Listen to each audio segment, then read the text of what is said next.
예레미야 6장 16절, 예레미야 6장 16절, 17절. 제가 읽겠습니다. 예레미야 6장 16절, 17절입니다. 주가 이같이 말하노라. 너희는 길들 가운데 서서 보며 옛 행로들 곧 선한 길이 어디 있는지 물어보고 그 길로 걸으라. 그리하면 너희가 너희 혼을 위한 안식을 얻으리라. 그러나 그들은 말하기를 우리가 그 길로 걷지 아니하리라 하였으며 내가 또 너희 위에 파수꾼들을 세우고 말하기를 나팔 소리에 귀를 기울이라 하였으나 그들은 말하기를 우리가 귀를 기울이지 아니하리라 하였느니라. 우리는 지난 시간에 이제 교회로 온 서론격으로요. 신약 교회로서의 침례 교회, 이제 제도권 개신 교회와 무엇이 다른지 한번, 그리고 왜 다른지 말씀을 한번 정리해봤습니다.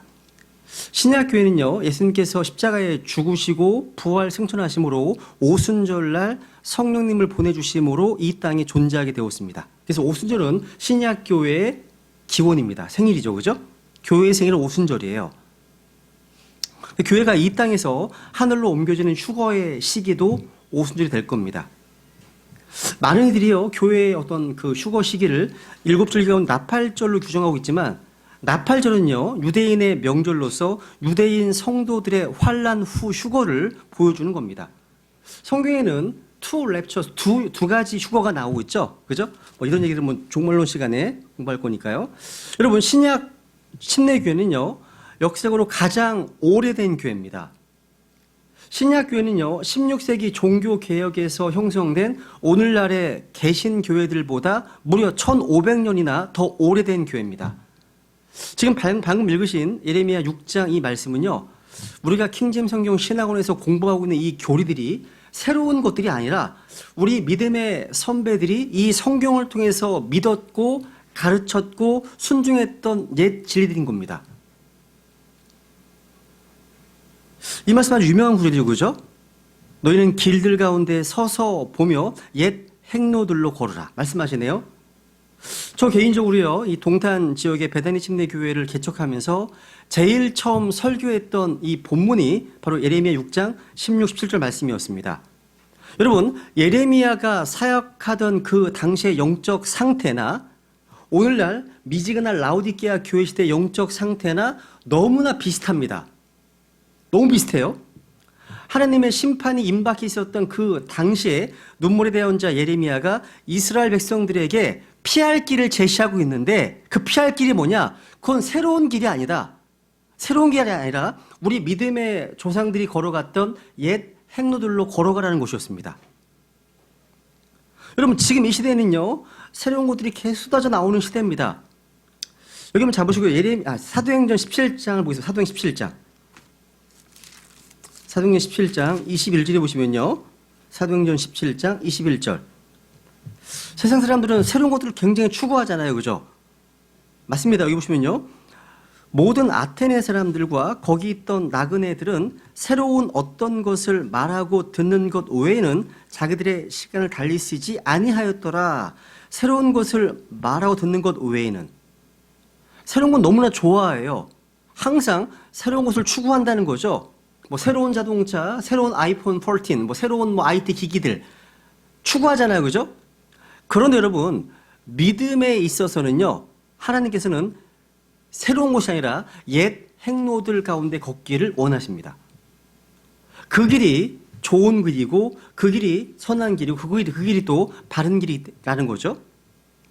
우리가 이제 복음을 선포할 때도요, 새로운 복음이 아닌 옛 복음을 전해야 됩니다.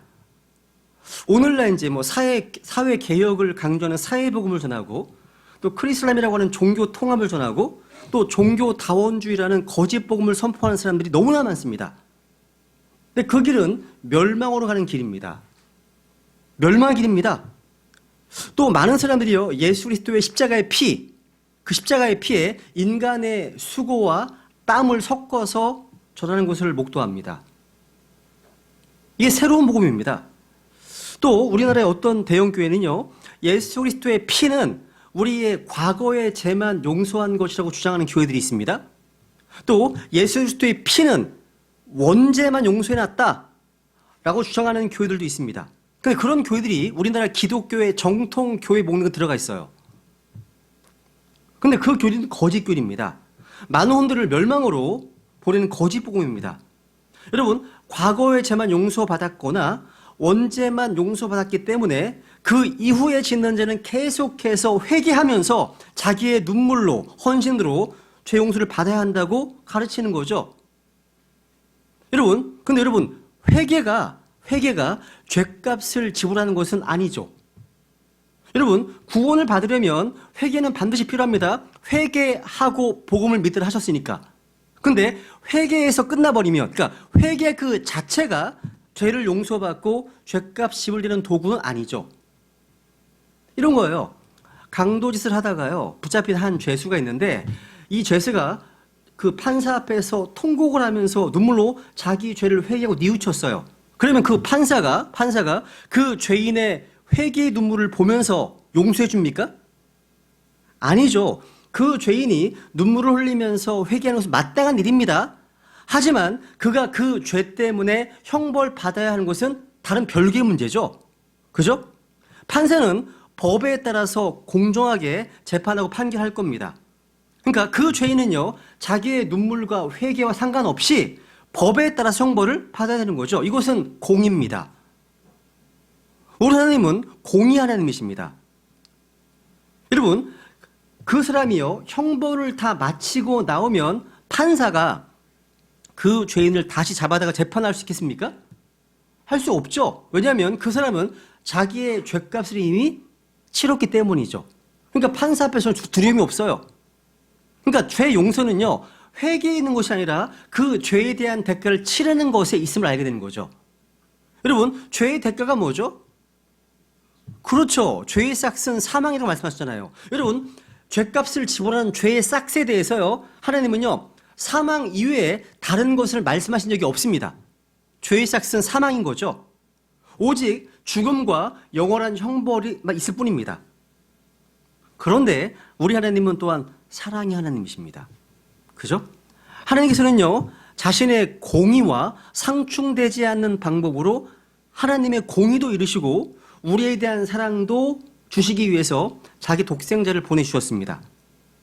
하나님 독생자신 예수님께서요, 우리를 구원하시기 위해서 이 세상에 오셨고 우리를 대신해서 죽어주심으로 그것은 바로 우리가 죽은 것이 되어버렸습니다. 우리가 죽은 거죠. 그렇기 때문에 우리는요, 하나님 앞에서 우리의 죄값을 치른 것이 되었고 죄값을 치렀기 때문에 다시는 그 죄 때문에 두려워할 필요가 없게 된 거죠. 이게 복음입니다. 놀라운 복음인 거죠. 여기서 우리가 지나칠 수 없는 아주 중요한 사실이 있습니다. 주님께서 우리의 죄를 담당하실 때 우리의 모든 죄를 담당하셨다는 사실이죠. 많은 사람이요, 지난 과거의 죄는 용서되었지만 이후부터 범한 죄는 자신이 해결해야 한다고 주장하는데, 생각해 보세요. 예수님의 십자가에서 우리의 죄가 용서되는데 그 예수님의 십자가는요, 지금부터 약 2000년 전의 사건이잖아요. 그 십자가를 기점으로 볼 때 우리의 죄 가운데 주님의 십자가에서부터 미래의 죄가 아닌 것이 무엇이 있습니까? 다 미래의 죄죠. 그죠? 지금 현재 2022년 현 시점에서 볼 때나 과거, 현재, 미래가 있지 2000년 전에 갈보리 십자가에서 보면 다 미래의 죄예요. 미래의 죄입니다. 그런데 어떤 죄는 용서받고 어떤 죄는 용서받지 못할 수가 있겠습니까? 사실 이방인의 사도 바울의 죄도요, 십자가에서 보면 미래의 죄입니다. 그런데 바울도 이렇게 얘기하잖아요. 로마서 3장 볼까요? 로마서 3장. 로마서 3장 24절. 이렇게 고백합니다. 바울도요. 그리스도 예수님 안에 있는 구속을 통해 하나님의 은혜로 값없이 의롭게 되었느니라. 이렇게 증언합니다. 여러분, 예수님은요, 우리 생애의 모든 죄를 담당해 주셨습니다. 그래서 골로새서 13절에 보시면 너희의 죄들 가운데서 죽었던 너희를 살리셨다. 그리고 모든 범법을 용서해 주셨다. 증언하고 있는 겁니다. 여기서 끝나면 안 되겠죠, 그죠? 이와는 또 다른 극단이 있어요. 예수님의 피가 과거의 죄, 현재의 죄, 미래의 모든 죄가 다 용서되었기 때문에 구원받은 이후에 회개나 자백을 하는 것은 그 피해 능력을 불신하는 것이다 라고 아주 용감하게 주장하는 분들이 계십니다. 구원받은 이후에 회개하고 자백하면 이거 구원받지 않은 거다 이렇게 판단하는 아주 이상한 분들이 있습니다. 이것도 균형을 잃은 거짓교리입니다. 구원받은 이후에 우리가 자백을 하지 않고 회개하지 않으면 그 회개하지 않은 그 죄를 어디에서 심판받는지 아세요? 우린 지옥 가지 않아요. 구원받고 난 이후에 지은 죄를 내가 스스로 판단하지 않고 내가 회개하지 않고 자백하지 않잖아요. 그 자백하지 않은 죄를 위에서 그리스도의 심판 속에서 하나님이 다루십니다. 두려운 거예요. 이것을 바울은 내가 주의 두려우심을 알므로 고백합니다. 그러니까 이 땅에서 우리의 언행, 심사, 이런 죄악들을 주님 앞에 자백하는 것이 안전합니다. 좋은 거죠. 매일매일 자백하십니까? 매일매일 죄 지으시잖아요. 매일매일 육신대로 사는 거 없으세요? 그죠? 있잖아요. 여러분, 우리가 구원받은 정상적인 그리스도인이라면요, 우리가 회개하는 거, 자백하는 것은요, 이건 당연한 겁니다. 이건 구원을 위한 것이 아니라 하나님과의 막히지 않는 교제를 위한 거예요. 내가 구원받은 죄를 짓잖아요. 뭔가 하나님과 어색해요. 교통이 안 됩니다. 자백하기 전까지는요. 그러니까 하나님과의 그 펠로우십, 교제를 위한 것임을 요한일서 1장에 말씀하고 있잖아요. 여러분, 우리가 구원받은 이후에 회개하지 않고 자백하지 않으면 그 지체의 양심은 더러워집니다. 더러워져요. 심지어 계속해서 죄를 짓고 회개하지 않잖아요. 그 양심이 뜨거운 철, 그러니까 뜨거운 인도로 지질 수도 있습니다. 그러니까 화에 맞을 수도 있다는 거예요. 여러분, 그렇기 때문에 크리스찬이라면 항상 예수 그리스도의 피로 깨끗하게 있어야 됩니다. 예수님의 피, 또 말씀의 물로요. 또 성도들 간의 교제를 통해서 씻어야 됩니다. 그래서 교제가 중요한 거예요. 여러분, 예수님의 피는요, 우리가 구원받을 때뿐만 아니라 구원받은 이후에도 필요한 권능의 피입니다. 우리를 씻어주시거든요. 그죠? 그래서 항상 균형이 중요한 거예요. 여러분, 성경을 얘기하지만 한쪽으로 치우친 교리는 거짓교리입니다. 이단들이요, 성경을 다 얘기를 해요. 성경 가지고 다가옵니다. 근데 문맥에서 벗어났거나 균형을 잃었거나 이게 무지무지 많습니다. 또 경륜 가운데 우리와 관계가 없거나 포지션을 잘못 잡은 게 많아요. 이걸 잘 분별하지 않으면 속을 수 있습니다. 여러분, 구원이 뭐예요? 구원? 어떤 데는 구원은 죄사함뿐이다. 죄사함이 구원이다. 얘기하거든요? 아닙니다. 죄사함은 구원의 놀라운 축복 가운데 하나일 뿐인 거예요. 구원의 패키지 속에는요, 죄사함만 있는 것이 아닙니다. 너무 다양한 게 많이 들어있습니다. 양자됨부터 해서 중생, 거듭남 엄청 많습니다. 우리는 구원의 위대함, 구원의 영광을 회복해야 되겠죠. 그 구원의 놀라운 축복 가운데는 여러 가지 복된 교리들이 많이 들어있어요. 그죠? 이런 내용들이 이제 구원의 교리 가운데서 이제 공부하겠죠. 그죠? 우리는 어쩌거나 성경에 기록된 그대로의 옛 복음을 전파해야 됩니다. 새로운 복음이 아니에요. 지금 이 시대는요, 뭐, 신복음을 전한다, 또 풀가스펠, 순복음을 전한다, 영원한 복음을 전한다, 천국 복음을 전한다, 등등 되게 많습니다. 근데 우리는요, 사도 바울이요, 2000년 전에 성경에 기록되어 있는 그 옛 복음을 전파해야 됩니다. 이게 바로 하나님의 은혜의 복음이에요. 하나님의 은혜의 복음. 그러니까 이 성경에 기록된 그대로 옛 복음을 선포해야 되는 거죠. 그것만이 아닙니다. 우리는 여러 가지 길들 가운데 옛 행로들 가운데 걸어야 됩니다. 우리는 옛 성경과 그 성경에 대한 옛 믿음이 필요해요. 올드 바이블 필요한 겁니다. 여러분, 제가 성경의 교리 시간에 공부했던 것처럼요, 킹제임스 성경은 출간된 지 지금 410년이 넘었습니다. 오늘날 출간된 성경들 가운데 가장 올드한 성경이에요. 가장 옛 성경입니다.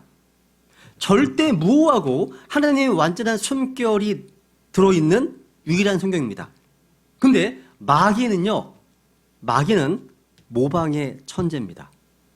한마디로 마귀는 짝퉁의 천재예요. 이사야서 14장에 보시면 마귀가 루시퍼의 야망을 소개하잖아요. 내가 지극히 높으신 이와 같이 되리라. 이게 마귀의 야망입니다. 지극히 높으신 이와 같이 되리라.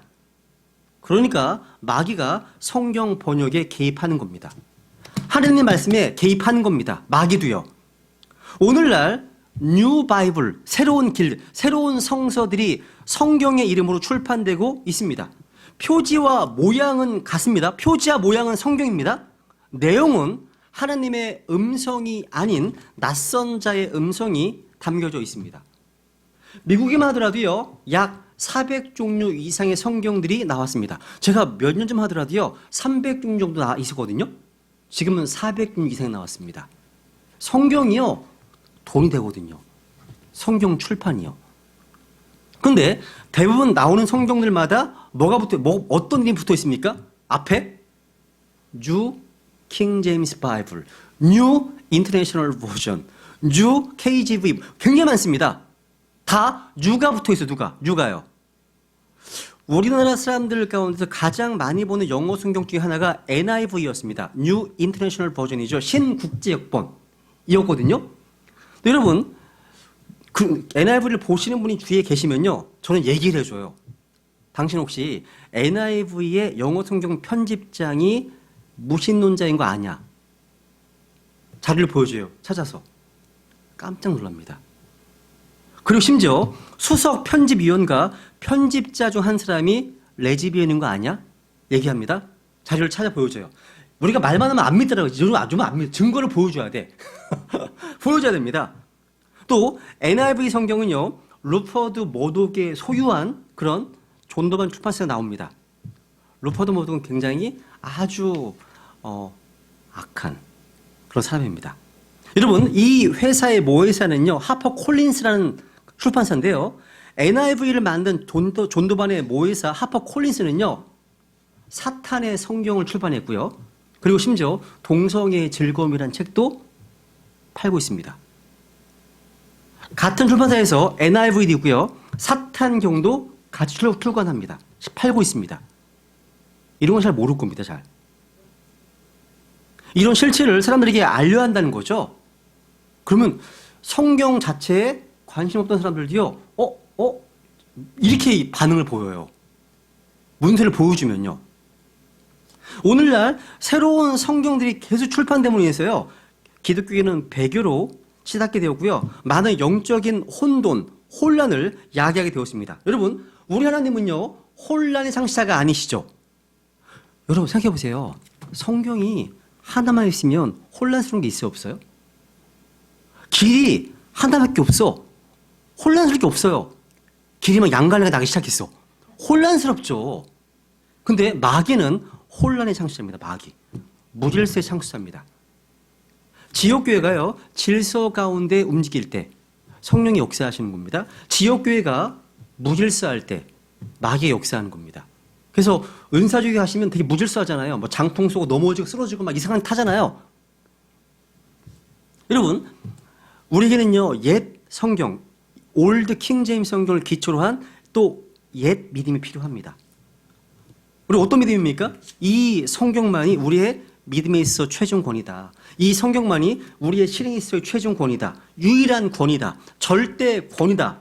라는 믿음을 가지고 있습니다. 그러니까 주위에서 누가 아무리 많은 얘기를 하더라도요, 하나님의 기록된 말씀 앞에는 다 언제나 무릎 꿇겠다. 이런 믿음. 마치 사극 보다 보면요, 어명이요! 다 엎드리잖아요. 그 어명 위에 있는 하나님의 말씀. 그죠? 이 말씀 앞에는 다 엎드릴 수 않은 믿음. 그래서 우리 교회에서요, 성령들을 믿는 성도들은요, 이러한 옛 믿음을 가졌다는 거죠. 우리 유대 선배들이 붙들었던 성경이 바로 킹제임스 성경과 그 라인입니다. 그 텍스트입니다. 그래서 새로운 길, 뉴자가 들어간 성경들은 다 로마 카톨릭 성경들이고요, 거짓된 길이고요, 새로운 길입니다.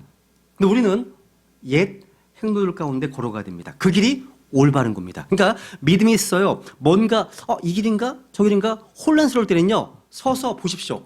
어떤 것이 믿음의 선배들이 걸어간 길인지를 보시라는 거예요. 그게 선한 길입니다. 하나님이 축복하신 길이라는 거죠. 또 우리는요, 교리에 있어서요, 요즘 뭐 새로운 교리 같은 게 많이 나와요. 옛날 교리를 붙들어야 됩니다. 옛 교리. 우리 이 킹제임 성경 신학원에서 새로운 교리를 배우는 게 아닙니다. 성경에 게시되어 있는 옛 교리들을 배우고 있는 겁니다. 그죠? 성경의 교리, 그리스도의 교리, 성령의 교리, 교회의 교리, 구원의 교리, 천사의 교리, 마귀의 교리, 종말의 교리 다 마찬가지입니다. 그죠? 우리는요 종말론적으로요 환란 전 휴거를 믿습니다. 전천년을 믿습니다. 또 진리의 말씀을 바르게 나누어 공부하는 세대적 진리를 고수합니다. 믿으시죠? 그죠? 이거 안 믿으시면요 진리심리교회 멤버가 되면 안 돼요.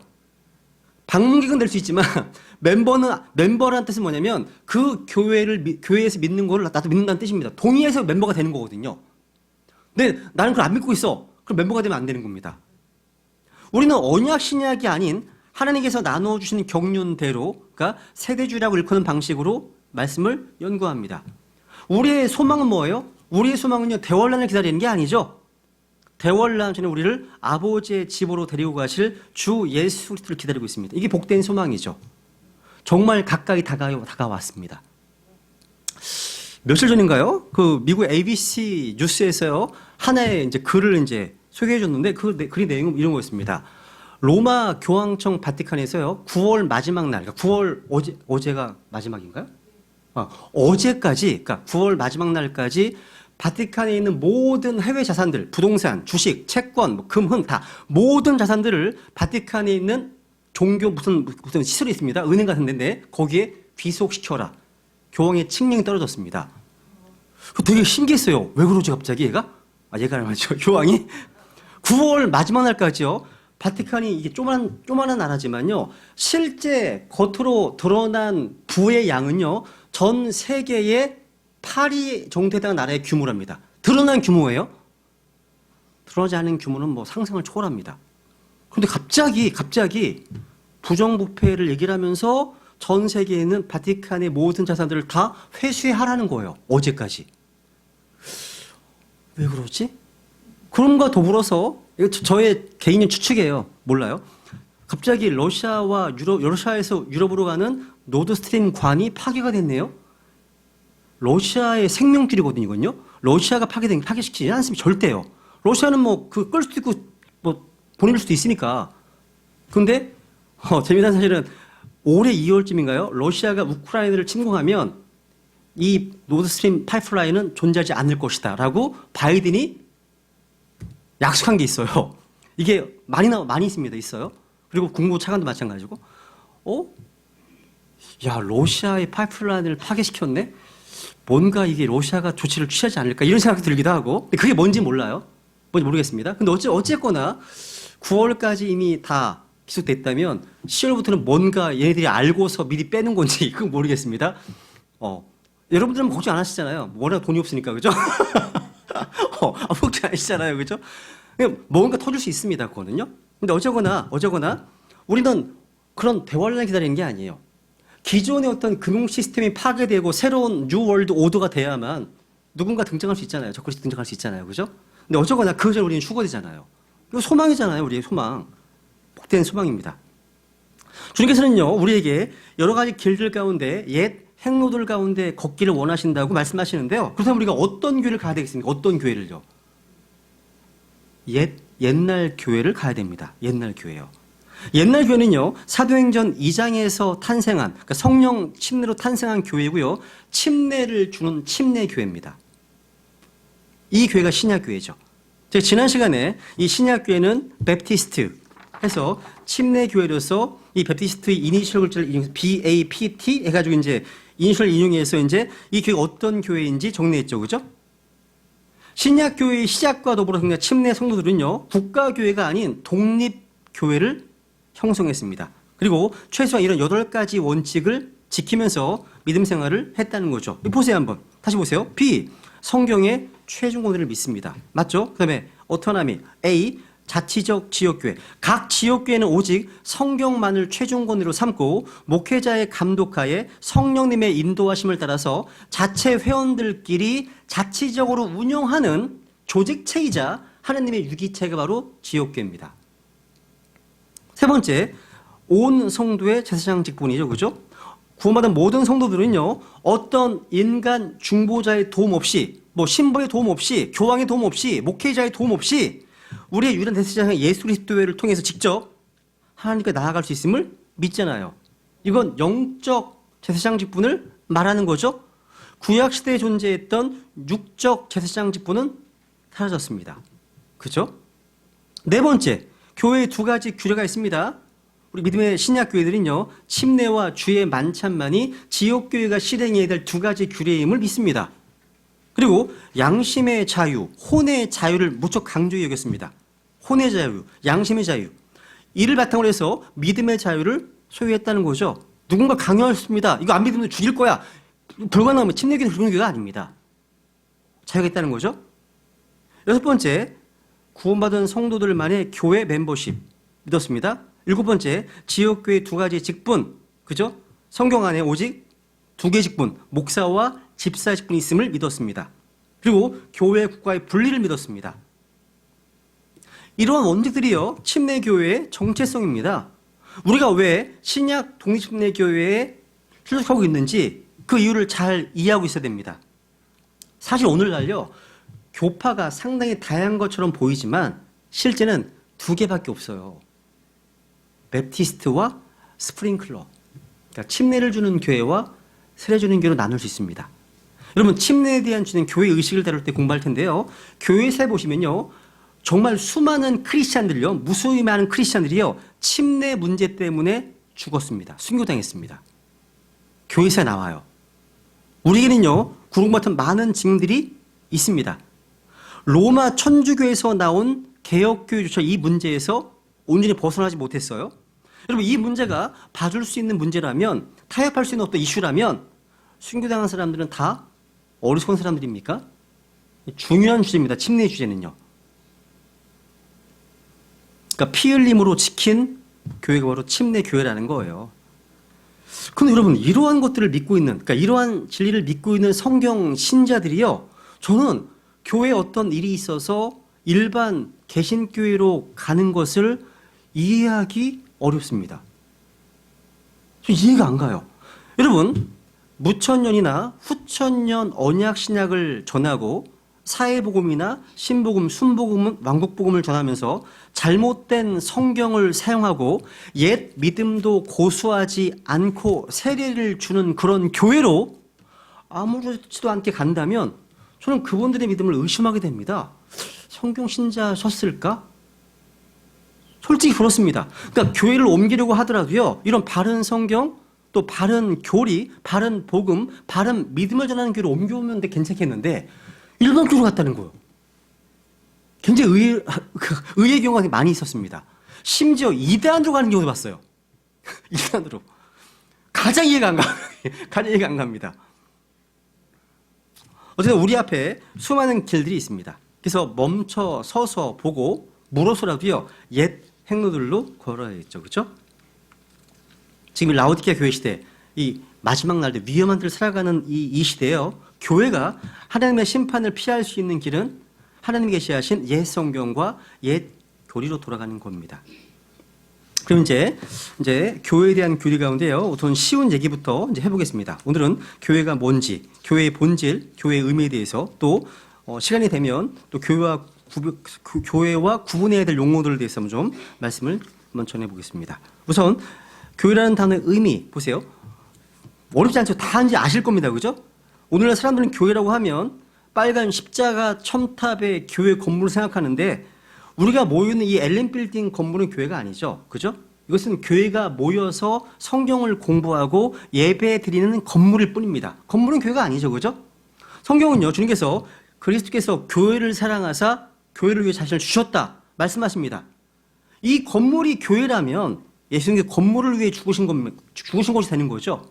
그게 아니죠. 그죠? 주님께서는 건물을 위해 죽으신 것이 아니라 저 여러분을 위해서 죽으셨습니다. 교회는 구원받은 성도들이 모여 이루고 있습니다. 그래서 여기 이제 사전적 정의를 보면요, 이렇게 되어 있어요. 보니까 Building for Public Worship 이렇게 되어 있습니다. 그러니까 공적 예배를 위한 빌딩, 건물로 정의하고 있습니다. 그러니까 사전에 보면요, 모임 장소로 쓰이기도 하고, 용례가 또 지역 모임으로 쓰이기도 하고, 또 특수한 교파의 의미로 쓰이기도 합니다. 뭐 루터 교회처럼 쓰이기도 하고, 특정한 지역이나 나라에 관련된 조직으로 쓰이기도 합니다. 예를 들어서 영국 교회 이런 말 쓰잖아요. 이게 사전적 정의예요. 그런데 신약 성경에서 이 교회라는 단어가 어떻게 쓰였는지 보시면 어렵지 않습니다. 여기 보세요. A번. 교회의 귀에 들어갔대. 교회의 귀. 건물에 귀가 있습니까? 또 교회가 기도한답니다. 건물이 아니죠. 또 교회가 기뻐했습니다. 또 교회가 사람을 영접했습니다. 또 교회가 문안도 합니다. 교회를 박해하기도 합니다. 건물이 아니죠. 그죠? 또 이건 찾아보겠습니다. 고린도전서 16장 보세요. 건물이 집에 있을 수는 없죠. 그죠? 고린도전서 16장 19절.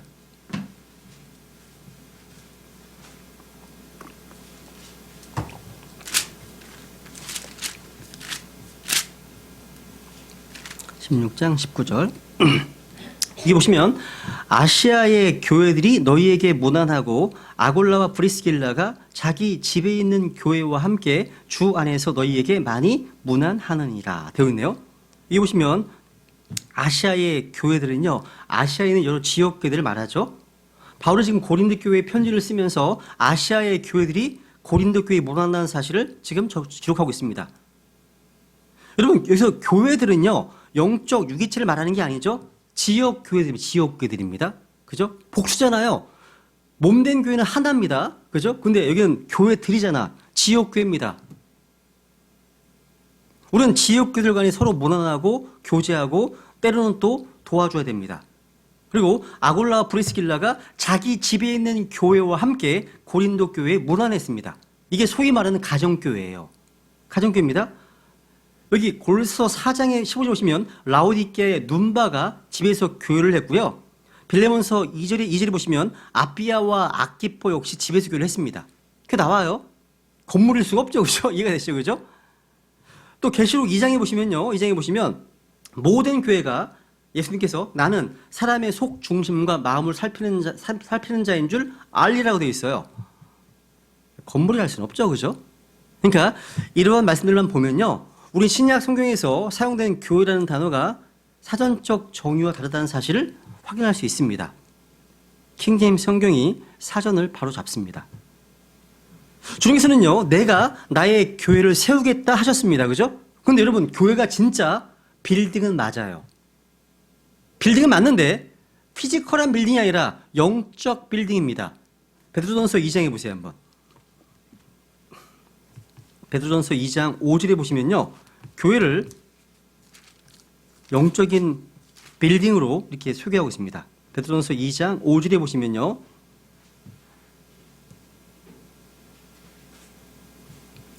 너희도 살아있는 돌들로서 영적 집으로 건축되고 예수 그리스도를 통해 하나님께 받으실 만한 영적 희생물을 드리는 거룩한 제사장이 되어도다. 영적 집, 영적 건물입니다.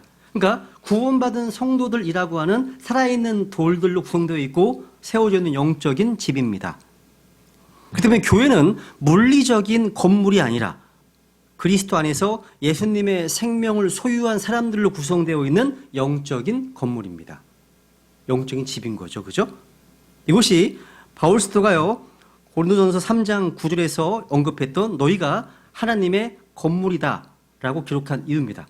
너희가 누굽니까? 고린도 지역의 성도들입니다. 하나님의 빌딩 이렇게 기록한 이유입니다. 그러면 이제 그리스어로 보면요. 이 교회라는 단어가요. 두 개의 헬라어로 구성되어 있습니다. 에클레시아를 번역한 건데요. 에크라고 하면요. 아웃 오브를 의미하고 클레시아는 콜링을 의미합니다. 두 개를 결합시키면 밖으로 불러냄을 받은 모임을 교회라고 할 수 있습니다. 그러니까 교회는 밖으로 불러냄을 받은 자들의 모임이라고 할 수 있습니다. 사도행전 7장 38절에 보세요. 보시면요. 사도행전 7장 38절 보시면 우리는 밖으로 불러냄을 받은 민족인 이스라엘 백성에 대해서 배우게 됩니다. 이것을 광야에 있는 교회라고 언급하고 있거든요. 여러분, 우선 호세아서 또 호세아서 11장 1절을 보고 갈게요. 우선 호세아서 11장 1절. 이스라엘 자손은 어디에서 어떤 땅에서 부르는 받았습니까? 어떤 땅에서요? 이집트. 그죠? 이집트잖아요. 그죠? 11장 1절 보면요. 이스라엘이 아이였을 때 내가 그를 사랑하였고 내 아들을 이집트에서 불러내었노라. called out. 불러내었다고 되어 있네요. 그죠? 그래서 사도행전 7장 보세요. 38절. 사도행전 17장 38절.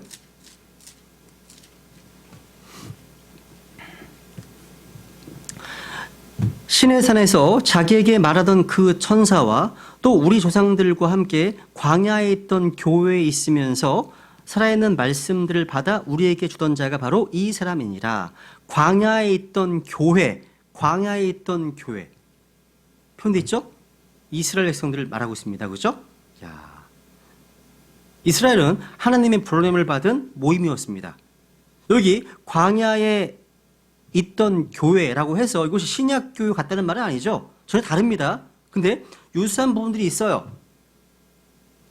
이스라엘 자손들은요, 신명기 5장에 보세요. 신명기 5장에 보시면 이집트의 속박의 집에서 콜드 아웃해서 자유를 얻었습니다. 신명기 5장 6절.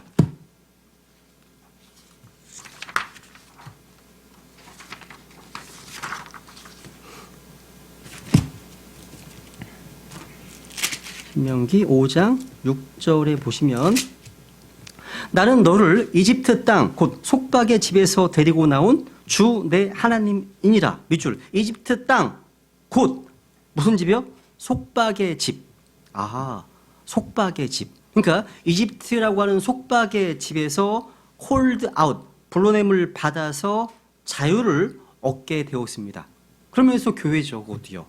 광야에 있던 교회죠. 우리도 마찬가지예요. 신약교도 마찬가지입니다. 갈라디아서 5장에 보세요. 갈라디아서 5장. 우리는 죄의 속박 가운데서 불론을 받았습니다. 자유를 얻었죠. 갈라디아서 5장 1절.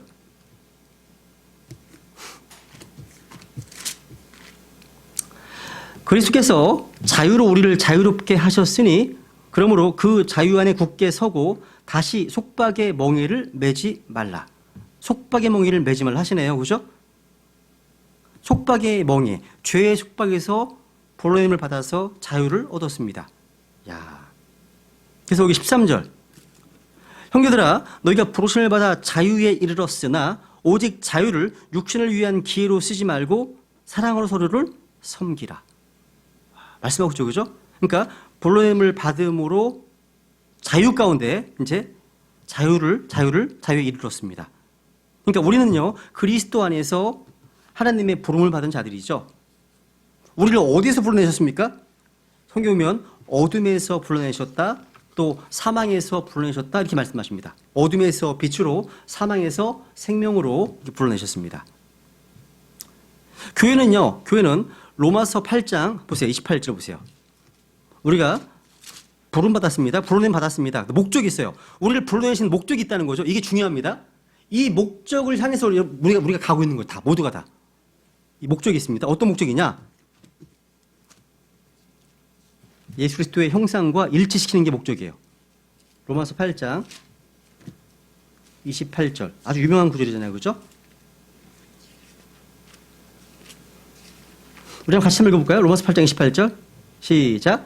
우리가 알거니와 하나님을 사랑하는 자들 곧 그분의 목적에 따라 부르심을 받은 자들에게는 모든 것이 합력하여 선을 이루느니라.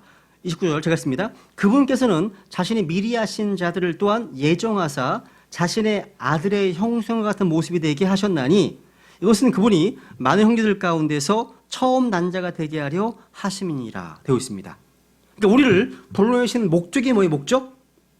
바로 그분의 아들의 형상과 일치시키는 것입니다. 그 과정에 있는 거예요. 우리가 지금 현재. 그러니까 우리의 고난과 아픔과 상처와 여러 가지 환경들이요, 이 목적을 향해 움직이고 있는 거예요. 다. 그걸 믿으신다면 인내할 수 있어요. 바울은요 고린도에 있는 하나님의 교회 편지를 쓸 때 볼까요? 1장 고린도서 1장에 보세요. 한번. 우리를 불러내신 목적이 또 하나 있는데 이겁니다. 이 목적에 부합하는 사람 살고 계신지 한번 돌아보시면 좋겠습니다. 여기 9절 보시면 너희를 부르셨습니다. 왜? 자신의 아들 예수 그리스도 우리 주와 교제하게 하신 하나님은 신실하시도다. 그러니까 예수 그리스도 우리 주와 교제하도록 부르심을 받았다는 거예요. 그럼 그분과 교제하십니까? 매일매일. 이게 불러냄을 하신 목적인데 그 목적에 일치하는 삶을 살고 계십니까? 우리 돌아봐야 될 문제죠. 그래서 이 교회는요, 어떤 목적을 위해서 불러님을 받았는데 그 목적은 바로 그분의 아들과 교제하도록 또 자신의 아들의 형상과 일치하는 것이 목적이라는 거. 이 목적을 향해 가고 있다는 사실. 꼭 기억하시면 좋겠습니다. 중요한 거예요. 마태복음 16장 가볼게요. 16장. 지금도 계속해서 주님께서는 자신을 위해서 이 백성을 불러내고 계십니다. 지금도. 그를 우리가 하고 있는 거죠. 그죠? 마태복음 16장 13절. 마태복음 16장 13절.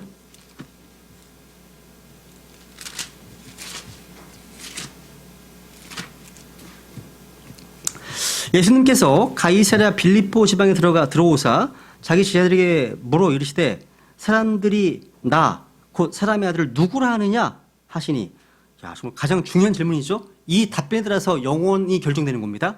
예수님을 누구라 하느냐 질문, 그죠? 그때 14절. 그들이 이르되 어떤 이들은 주께서 침례자 요한이라고, 어떤 이들은 엘리야라고도 하며 다른 이들은 예레미야나 대언자들 중에 하나라고 하나이다 하거늘, 그분께서 그들에게 이르시되 그러나 너희는 나를 누구라고 하느냐 하시니, 시몬 베드로가 대답하여 이르되 주는 그리스도시요 살아계신 하나님의 아들이시니이다 하매, 17절. 예수님께서 응답하여 이르시되 바요나 시몬아 내가 복이 있도다. 그것을 내게 계시한 이는 살과 피가 아니요 하늘에 계신 내 아버지시니라. 또 내가 네게 이르노니 너는 베드로라. 이 반석 위에 내가 내 교회를 세우리니 지옥의 문들이 그것을 이기지 못하리라. 여기 보세요. 16절 보시면 주는 그리스도시요 살아계신 하나님의 아들이시니이다. 이것은 예수 그리스도에 관한 진리를 선언한 거죠. 17절에서요. 17절에서 그것이 뭡니까? 그것? 바로 이 선언을 의미합니다. 이것이 18절에서요. 예수님이 말씀하신 반석입니다. 이 반석은 베드로가 아니에요. 주님께서는 베드로가 아닌 반석 위에 교회를 세우시겠다고 말씀하셨습니다. 교회는 베드로에 세워줄 수가 없죠. 그죠? 교회는 베드로가 선언한 예수 그리스도께서는 살아계신 하나님의 아들이십니다 라는 그 진리 위에 세워진 거예요. 그죠? 주님께서는 하늘에 계신 아버지께서 이 진리를 계시 주신 사람들을 교회로 모으셨습니다. 베드로는 교회 건축자가 아니죠. 예수님께서 교회 건축자이십니다. 베드로는 교회 기초석도 아닙니다. 예수님께서 교회 기초석이십니다. 베드로는 교회 머리도 아닙니다. 교황도 아니죠. 그죠? 교회 주인도 아닙니다. 교회의 머리이시고 교회의 소유주이시고 교회의 주인은 바로 예수님이시잖아요. 그죠?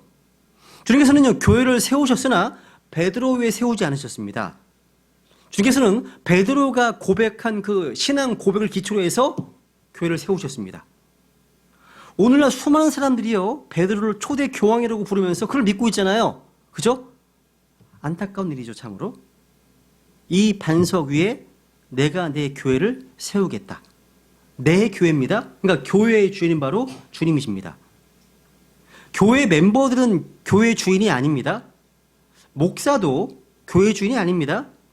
그죠? 교회 주인은 바로 예수님이시고요. 이 교회는 주님께 속해 있습니다. 그래서 예수님께서는 교회를 소유하시고 교회를 세우시는 분이신 거죠. 그죠? 그러면 무슨 권리로 주님께서 이런 일을 하실까요? 사도행전 20장 28절을 보세요. 사도행전 20장 28절. 이제 조금 하고 마치겠습니다. 우선 첫 번째 시간은 사도행전 20장 28절.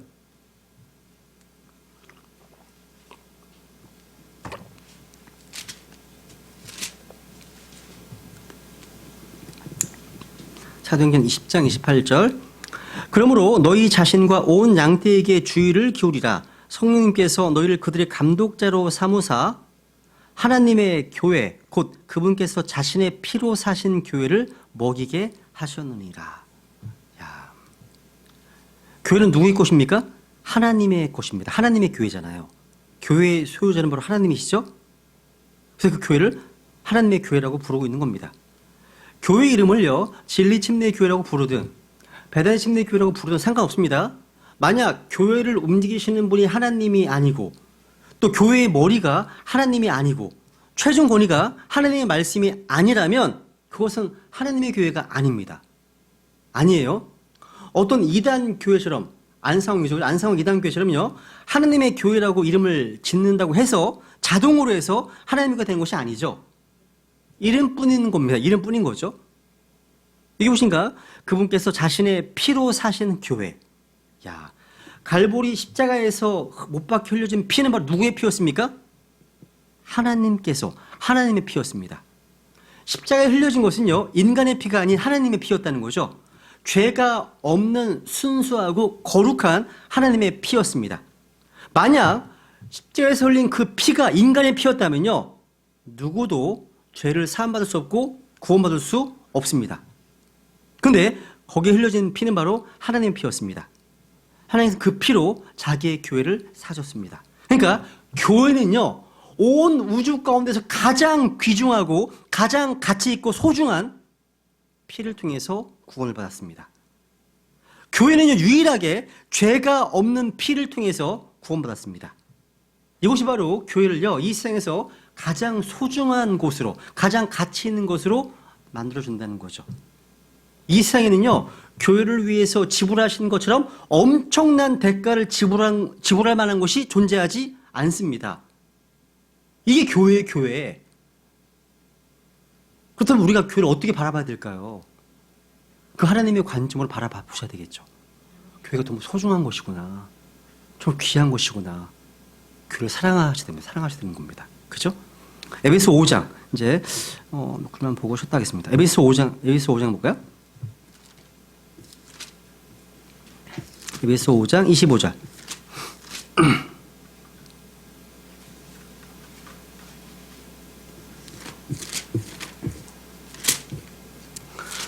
에베소 5장 25절 보시면요.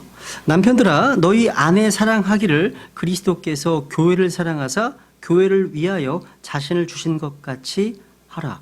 누구를 위해서요? 교회를 위해서 자신을 주셨습니다. 이게 교회예요, 교회. 이게 교회입니다. 주님께서는 교회를 위해서 피를 흘려주셨고 교회를 위해서 자기의 생명을 주셨습니다.